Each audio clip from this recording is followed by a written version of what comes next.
Você está viajando por outra dimensão, um lugar não apenas da visão e do som, mas também da mente. Uma jornada em uma terra maravilhosa, cujos limites são os da fantasia. Sua próxima parada, além da imaginação.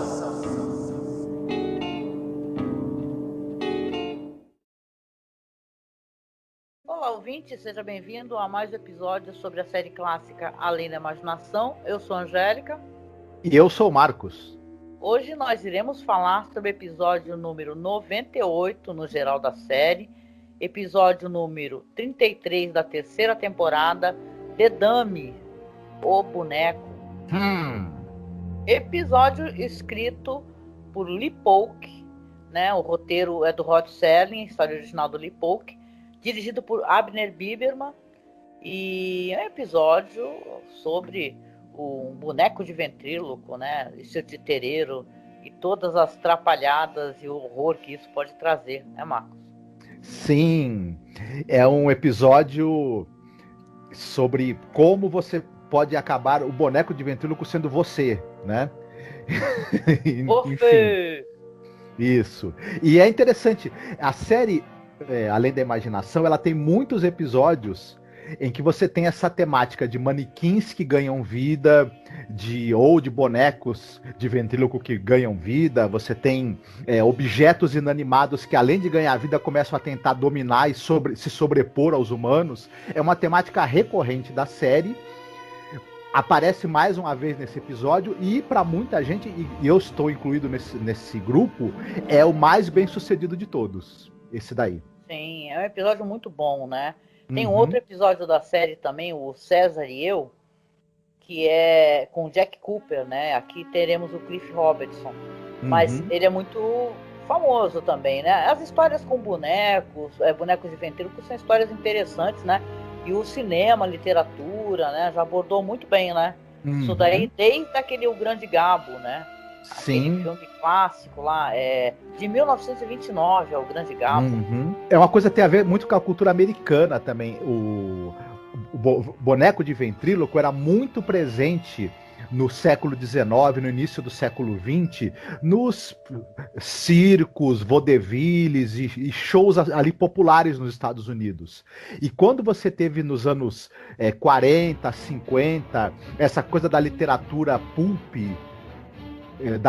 a gente já falou muito, a gente fala bastante de Richard Matheson, nos anos 50, dessa coisa do boom da ficção científica e do horror na literatura americana. Muita gente mexeu com essa temática dos bonecos do mal, né?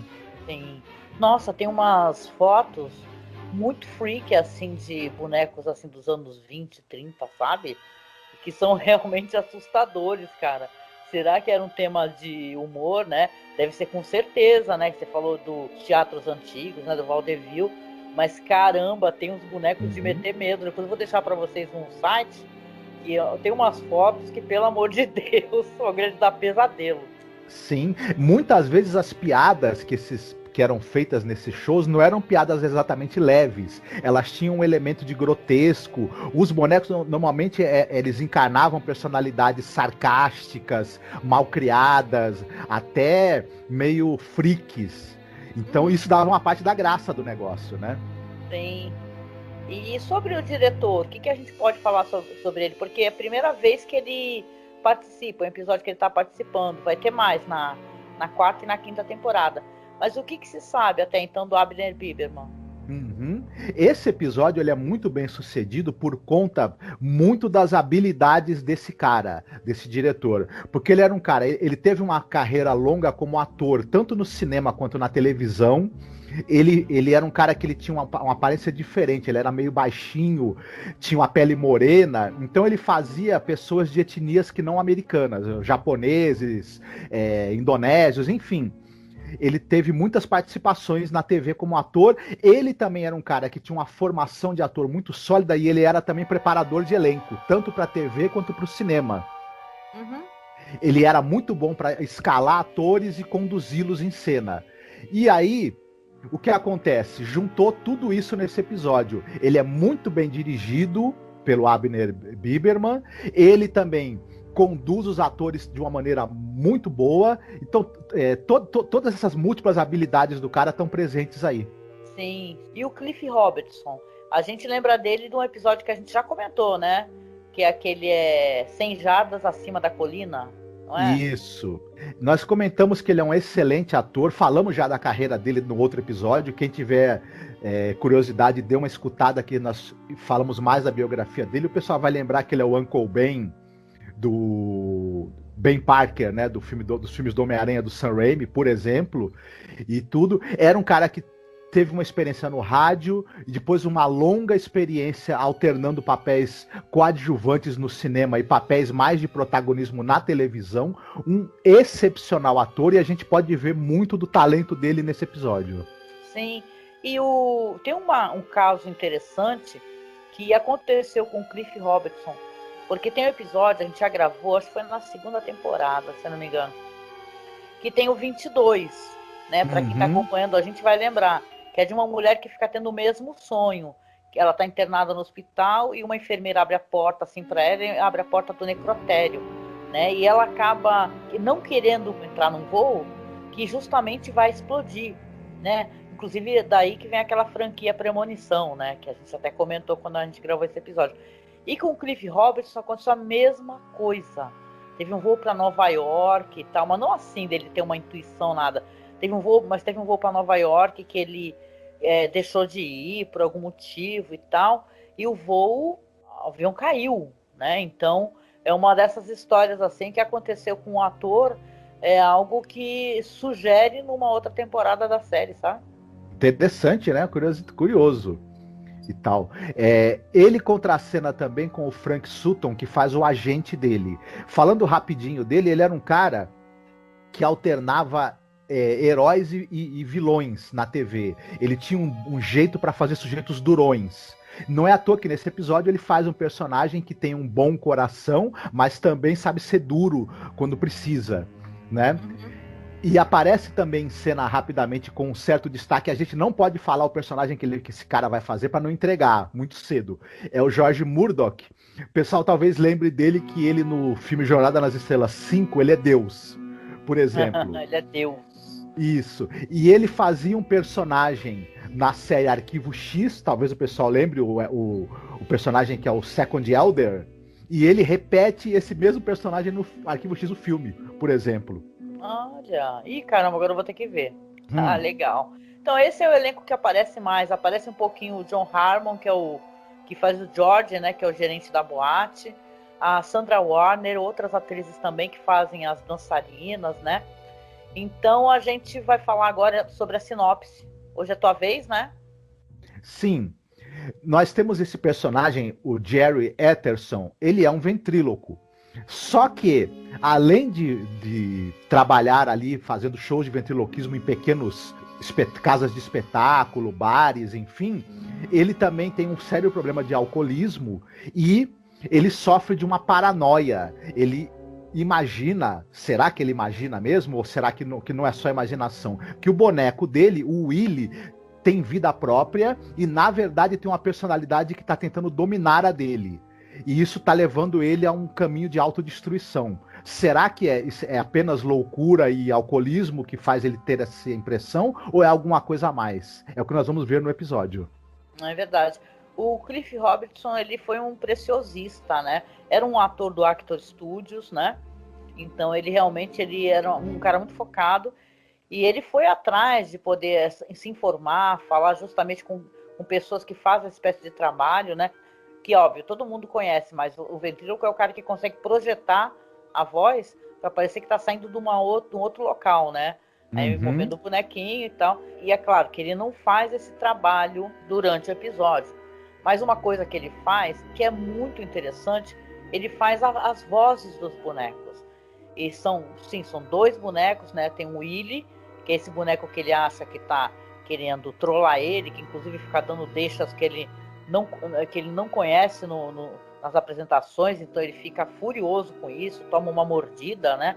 Logo na apresentação que a gente está vendo, o boneco morde ele olha a mão tá ferida.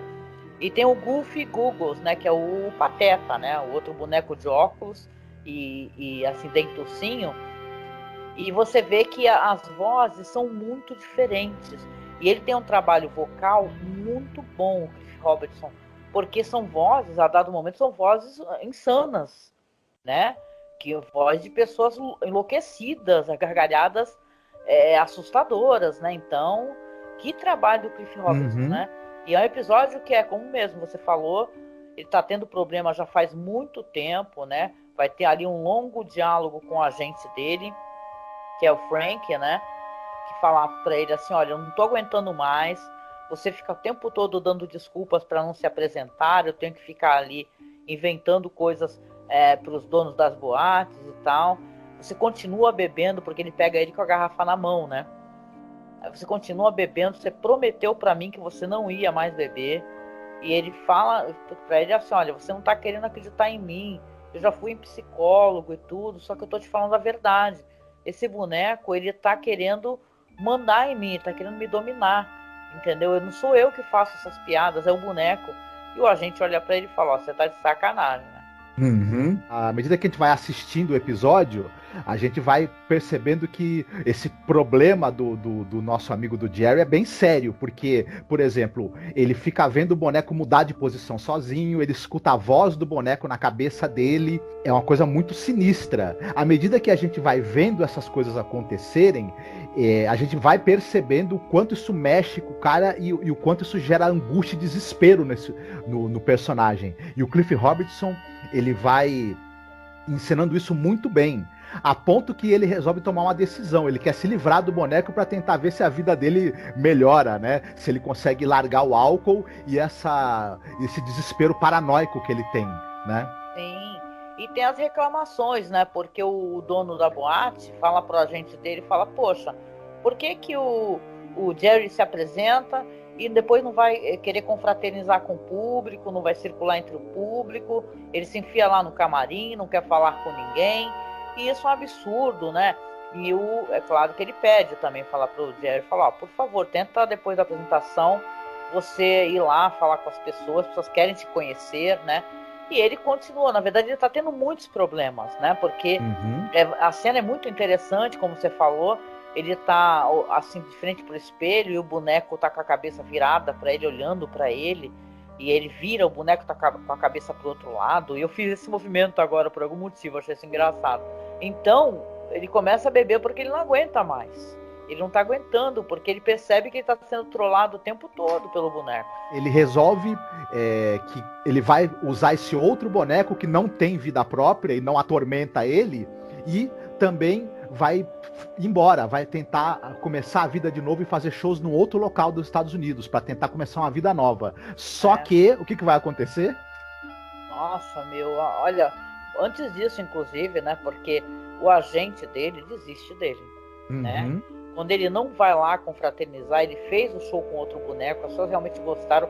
Tem um lance no show muito importante da gente comentar, porque esse boneco, ele tem uns óculos, assim, bem fortes, assim, como se fosse, o pessoal chama, né, fundo de garrafa, né, dessa maneira. E tem essa piada, assim, que ele tá com um cartaz enorme com a letra E, né, e fala assim, ó, lê o que tá aqui nesse cartaz. O boneco vira a cabeça pro outro lado. Pra onde? Pra onde? Pra onde? Então você tem o tempo todo essas brincadeirinhas, só que, veja bem, o próprio dono da boate não gosta do show do Goofy, né, do outro boneco. Afinal, a gente fala, olha, eu não quero mais saber, não aguento mais. O Jerry fala pra ele pedir desculpas lá em nome dele, né, porque ele não foi confraternizar. Ele fala, ó, por que você não pede? Porque eu tô me demitindo. E o agente desiste dele. E você vê que é um cara que até um cara que queria muito ajudá-lo, né? Ele fala até, eu devo ter algum lance de eu querer salvar as pessoas, né? Porque eu tô tentando salvar faz muito tempo. E ao mesmo tempo o Jerry também tá tendo problema com esse boneco Willy há muito tempo, né? E ninguém, claro, acredita. E você que é o espectador, você entende isso daí, porque você também tá pensando que o Jerry é total e completamente louco. Esse cara é louco, né? O que ele tá falando do boneco, né? E você é induzido a pensar isso, né? Que na verdade o cara é doido. É assim, acontece, né? E tal. Ele tá muito tempo trabalhando, fazendo esse personagem, fazendo essas vozes, e tá acreditando aí que o Willy tem vida. Exatamente. Mas alguns fatos vão acontecer que vão fazer a gente ficar na dúvida e achar que esse boneco realmente ele tem vida. E aí entra o elemento fantástico, né? Tem uma cena muito constrangedora nesse episódio, e é muito interessante até porque vai ter, visualmente, a gente vê o ângulo virar, né, da filmagem. O diretor é muito habilidoso, ele foi muito inteligente fazendo isso, para você ver como esse personagem está desorientado também, porque tem um momento que ele está indo embora, ele está escutando as vozes ali do Willie na cabeça dele, está transtornado, e começam a sair as dançarinas, né? Elas já estão saindo, estão indo para casa. Uma delas, que é interpretada pela Sandra Warner, a Noreen, ela vê que ele está meio, né, nervoso, e fala, tudo bem com você, né? E tal, e ele começa a segurar nela e fala assim, por favor, fica comigo, vamos tomar um café, vamos, sabe? E ela até entende isso como um assédio, né? E com toda razão, né? Ela não sabe o que está passando na cabeça dele, mas ele fica transtornado. É uma das cenas mais incômodas que eu já vi, né? Que ela acaba sendo correndo, né? E ele volta desesperado lá pro quarto, né? E claro que ele quer acabar com tudo isso, né? Ele quer destruir esse boneco que ele tinha trancado dentro do baú, porque ele acha que, na verdade, o boneco nunca mais vai deixar ele em paz, já que a voz do Willie está na cabeça dele, né? Fica falando assim, eu não trancaria você no baú, por que você fez isso comigo? E aquelas gargalhadas demoníacas, né? Que todas são as vozes do Cliff Robertson, né? Fazendo aquela voz assustadora, né?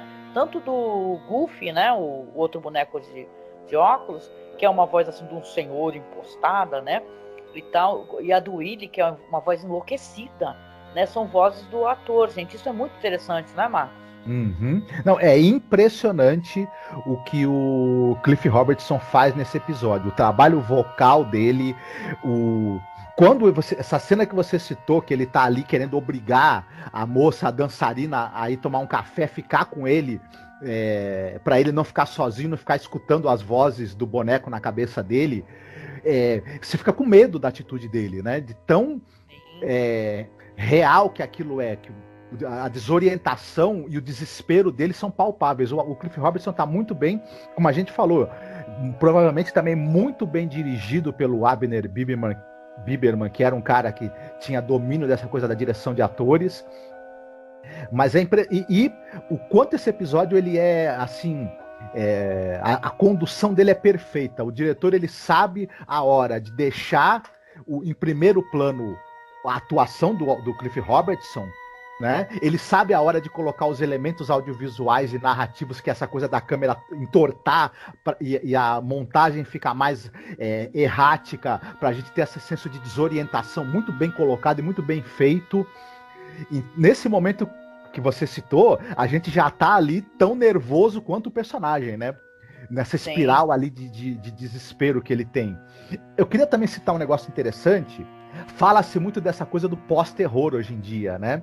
Essas histórias onde elas pegam um elemento da loucura e casam com um elemento de horror sobrenatural. Você veja como isso não é novo, né? Porque esse episódio faz isso perfeitamente, né? Desde as histórias, claro que a gente tem que contar a literatura, não tem como, né? Porque veio primeiro, né? Essas histórias vieram na literatura. Mas desde o filme lá de 29, O Grande Gabo, que você tem isso daí. E detalhe, tem uma quebra de expectativa foda nesse filme do Grande Gabo, né? Porque normalmente nas histórias de ventríloco, histórias de terror, o boneco quer fazer mal e ele é malvado, né? Exemplo, né? E tal, nessa história é inverso, com toda certeza, concordo contigo, né? Chamam de pós-horror, né? A gente gravou um podcast fazem anos atrás sobre isso, fazendo esse debate, quando vê esse crítico americano aí querer pegar esses filmes que ele considera, né, que tem um diferencial e por conta disso não são deslocados dos outros filmes de terror, né? Tá muito equivocado, né? O terror, eles têm muito conteúdo, e não é de hoje, né? Com toda certeza. Sim. E o desfecho do episódio, como é que é? Bom, nosso personagem, o Jerry, chega um momento em que ele percebe que ele não vai conseguir destruir o boneco. E ele acaba se rendendo e voltando a fazer as apresentações dele com o boneco do mal, o Willie. E isso é muito também, como eu falo, a direção do episódio, ela é muito precisa. A gente vê o nosso amigo Jerry entrando de costas para fazer o show, sentando, começando a fazer as primeiras falas e piadas do show, e a gente começa a perceber que tá meio deslocado o momento que um fala e que o outro fala, né? Uhum. Quando os dois viram de frente, o Jerry tá com a cara do boneco e o boneco tá com a cara dele. Realmente eles trocaram de papel definitivamente e o Willie passou a ser o humano e o Jerry passou a ser o boneco. Num trabalho de maquiagem e de construção do boneco muito interessante que o William Tuttle, né, que a gente já falou muitas vezes do trabalho dele, voltou pra série nesse episódio, né? Foi meio criticado, né? Eu vou falar um pouco mais sobre isso, né? Mas até essa questão da reviravolta, da cena da reviravolta, antes da apresentação, eu acho que ela é muito significativa, porque você vai ter, quando ele vê, né, o momento onde ele olha para o chão, primeiro ele vê os óculos quebrados, né? E pensa assim, tá tudo escuro, ele entrou no camarim no escuro. Quando ele acende as luzes, ele matou o outro boneco, né? Ele destruiu o outro boneco. E aí ele olha para o sofá, tá sentado o Willie, né? E o Willie começa a falar para ele assim: o que você queria?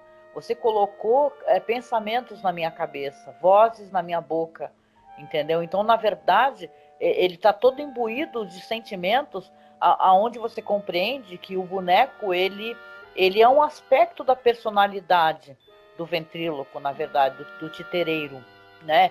Todas essas coisas, essa crueldade, esse olhar meio pérfido, né? Essas gargalhadas sinistras, enlouquecidas.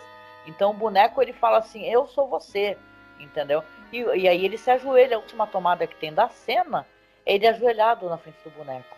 Cara, isso é impressionante no episódio, porque você tem a aceitação, né, total, né? Numa cena assim que você tem fade out, né?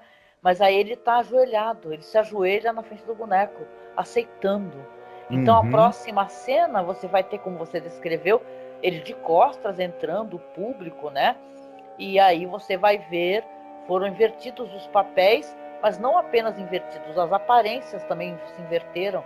Agora, um homem com nariz comprido e tal, com as sobrancelhas grossas, é o titereiro, é o ventríloco, e o boneco, sim, o boneco vai ser o nosso personagem, né, que é o Jerry Etterson. Então, é claro que é um pouco criticada, né? É importante, estava esperando você chegar nesse momento para falar dos problemas que ocorreram, né? Porque a gente tem o William Tuttle, que ele é um cara excepcional, a gente elogiou tantas vezes o William Tuttle aqui, né?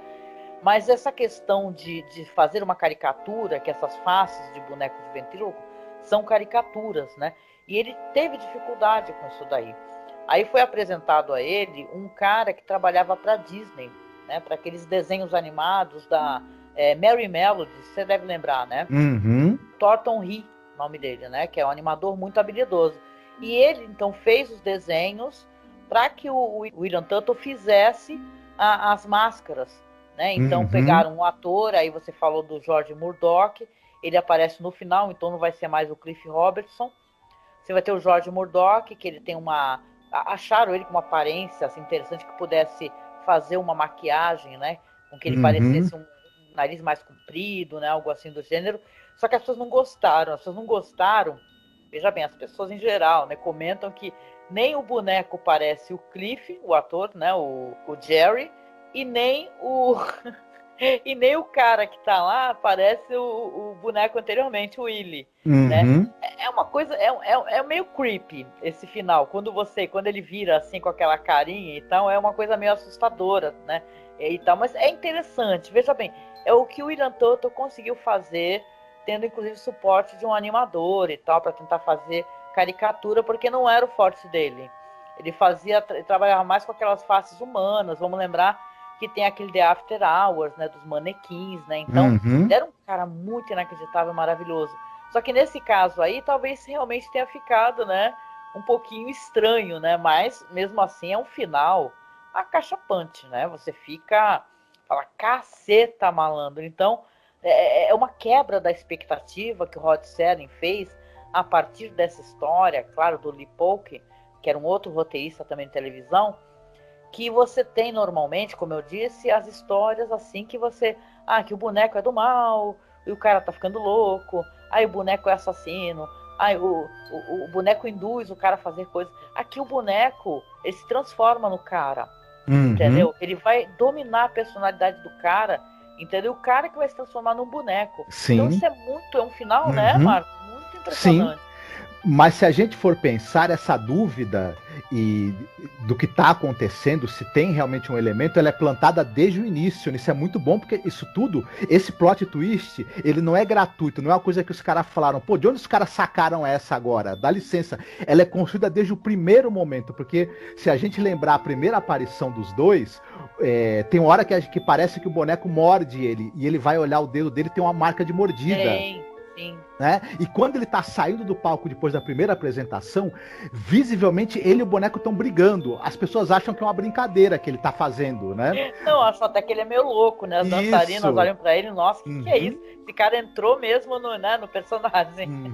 Mas esse plot twist, ele é, na verdade, construído e tem as pistas dele desde o início, não é uma coisa gratuita. É tudo muito bem construído e muito bem conduzido para chegar nesse final. Então é bem bacana isso, sabe? Eu acho esse um dos melhores episódios da série toda. Eu também. Entendeu? Ele é incrível, a gente comentou já, mas esse diretor é um trabalho maravilhoso que ele fez, sabe? Ele te coloca mesmo em 25 minutos, né? Você tem um episódio que você não deixa ponta solta, entendeu? Ele se auto-explica direitinho. No final ele é creepy, né? Então é um episódio de terror, né? Se você for parar pra pensar, né? Ele tem uma coisa de terror no episódio. Isso é bem maneiro. Assim, eu gosto dos episódios da série que tem essa coisa de terror. Eu curto aquele lá da vovozinha que fica ligando pro neto, sabe? Então vale a pena. E aí, ponto alto e ponto baixo na tua opinião, Marco? Pra mim, o ponto baixo desse episódio é quando ele acaba. Porque eu gostei de tudo. Eu acho ele bem redondo, esse episódio, em todos os aspectos. Desde os aspectos da direção, dos recursos audiovisuais utilizados, as atuações. Pra mim, olha, fiquei plenamente satisfeito com esses 25 minutos aí. Muito bom. Concordo contigo. Pra mim não tem ponto baixo, não. Gosto de histórias de boneco, de ventríloco ou de bonecos do mal em geral. Então eu gostei do episódio, gente. Com certeza ele entra no meu top 10, tranquilo, da temporada. E aí, Marcos, o que você separou de filme, série para recomendar para ouvintes? Bom, eu vou recomendar um filme que eu preciso antes rapidamente explicar uma coisa. Esse episódio, ele é uma espécie de releitura, assumido, né? O Rod Serling gostava muito de um filme dos anos 40 chamado Dead of Night. Filme de terror de episódios. Ele era grande fã e ele tinha um sonho de conseguir fazer releituras desses segmentos do filme.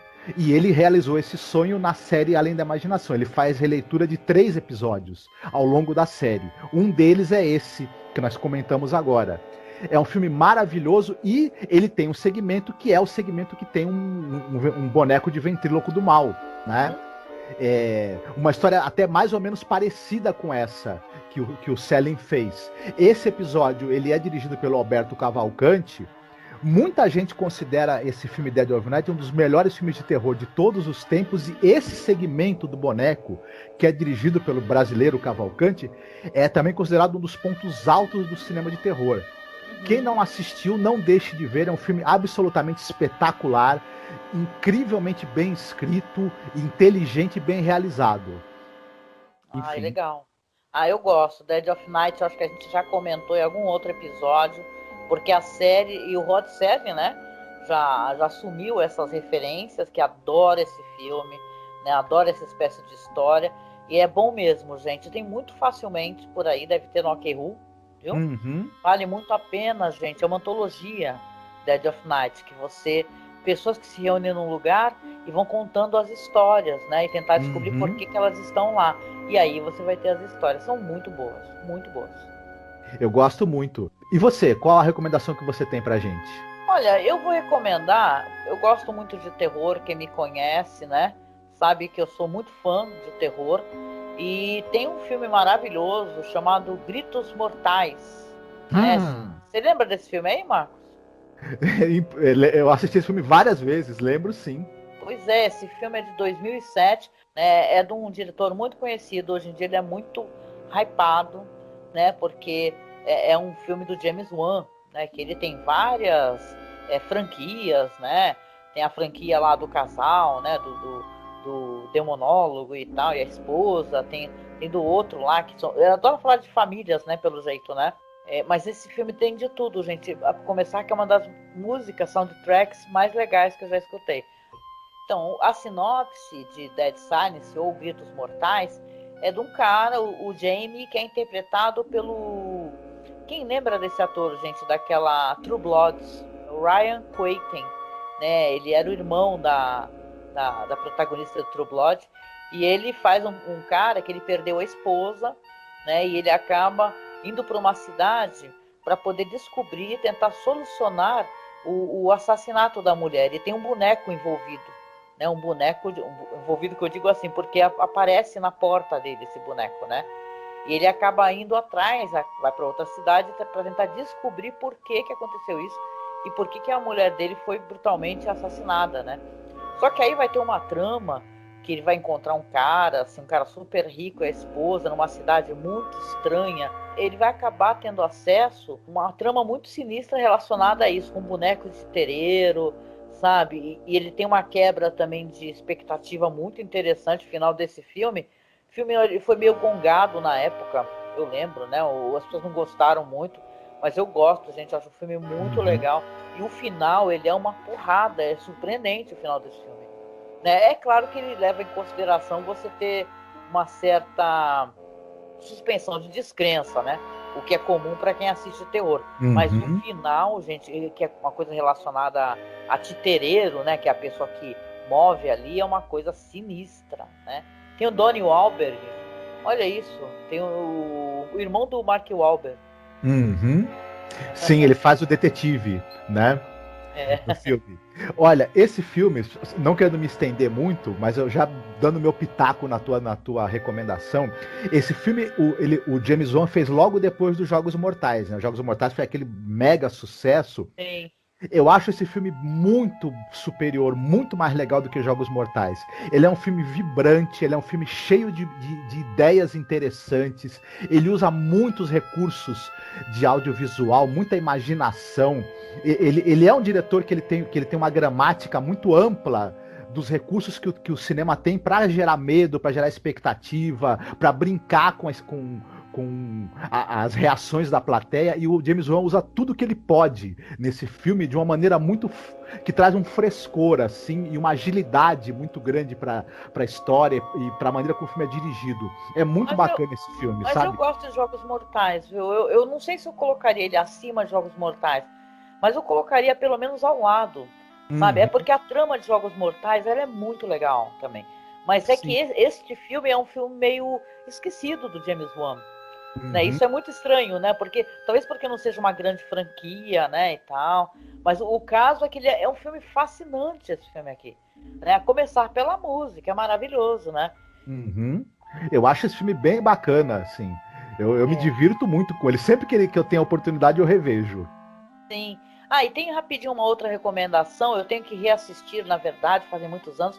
Mas tem um filme de 78 com o Anthony Hopkins chamado Magic, que ele também faz um ventríloco com um boneco muito estranho, né? Então é um filme de terror. Se eu encontrar por aí, eu também deixo linkado para vocês terem assim um começo de semana cheio de bonecos do horror, tá?